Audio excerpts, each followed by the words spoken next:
তড়িৎ বা ইলেকট্রিসিটি থেকে বা এই অধ্যায় থেকে বিভিন্ন প্রতিযোগিতামূলক পরীক্ষায় আসা কিছু গুরুত্বপূর্ণ প্রশ্ন, যেমন একটি আদর্শ তড়িৎ উৎসের বা ভোল্টেজের উৎসের অভ্যন্তরীণ রোধ কত? 0। 100 ওয়াটের একটি বৈদ্যুতিক বাল্ব 1 ঘন্টা জ্বললে কত শক্তি ব্যয় হয়? উত্তর হবে 1,60,000 জুল।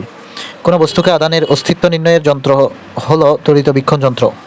তড়িৎ প্রাবল্যের ব্যবহারিক একক নিউটন বা কুলম্ব। ভোল্টেজ এর সঠিক সংজ্ঞা হলো বৈদ্যুতিক চাপের পরিমাণ। বাংলাদেশে বাসাবাড়িতে বৈদ্যুতিক সাপ্লাই ভোল্টেজ হলো 220 ভোল্ট এসি। বিদ্যুৎবাহী তারে পাখি বসলে সাধারণত বিদ্যুৎ স্পৃষ্ট হয় না, কারণ মাটির সঙ্গে সংযুক্ত বা সংযোগ হয় না। তড়িৎ কারণ হলো বিদ্যুৎ পরিবাহের মধ্য দিয়ে ইলেকট্রনের প্রবাহ। বিদ্যুৎ প্রবাহের একক অ্যাম্পিয়ার। এসি কারেন্টের বৈশিষ্ট্য হলো সময়ের সঙ্গে দিকের পরিবর্তন হয়। বাংলাদেশের বাসাবাড়িতে সরবরাহিত বৈদ্যুতিক ফ্রিকোয়েন্সি হলো 50 হার্জ। বাংলাদেশে তাড়িত কম্পাঙ্ক প্রতি সেকেন্ডে 50 সাইকেলের তাৎপর্য হলো প্রতি সেকেন্ডে বিদ্যুৎ প্রবাহ 50 ভার দিক বদলায়। বিদ্যুৎ পরিবাহকের রোধের একক হলো ওম। ওমের সূত্র প্রযোজ্য হওয়ার জন্য উষ্ণতা পরিবর্তিত থাকা উচিত। একটি মোটা তারের রোধ একটি চিকন তারের রোধের তুলনায় কম। বৈদ্যুতিক ফাঁকা ধীরে ধীরে ঘুরলেও বিদ্যুৎ খরচ একই হয়। সাধারণত বৈদ্যুতিক বাতিতে বিদ্যুৎ অপচয়ের কারণ তাপ সৃষ্টি। অপরিবাহক বস্তু হলো প্লাস্টিক। বিদ্যুৎ পরিবাহী নয়, রাবার। সর্বোত্তম তড়িৎ বাহক হলো তামা। বিদ্যুৎ পরিবাহিতা সবচেয়ে বেশি রূপাতে। বিমান চালনা করা ঝুঁকিপূর্ণ আর্দ্রবায়ু বা মেঘযুক্ত বায়ুর মধ্য দিয়ে। বিদ্যুৎ পরিবহন করে না গ্লাস। সেমিকন্ডাক্টর বা অর্ধপরিবাহী হলো জার্মেনিয়াম।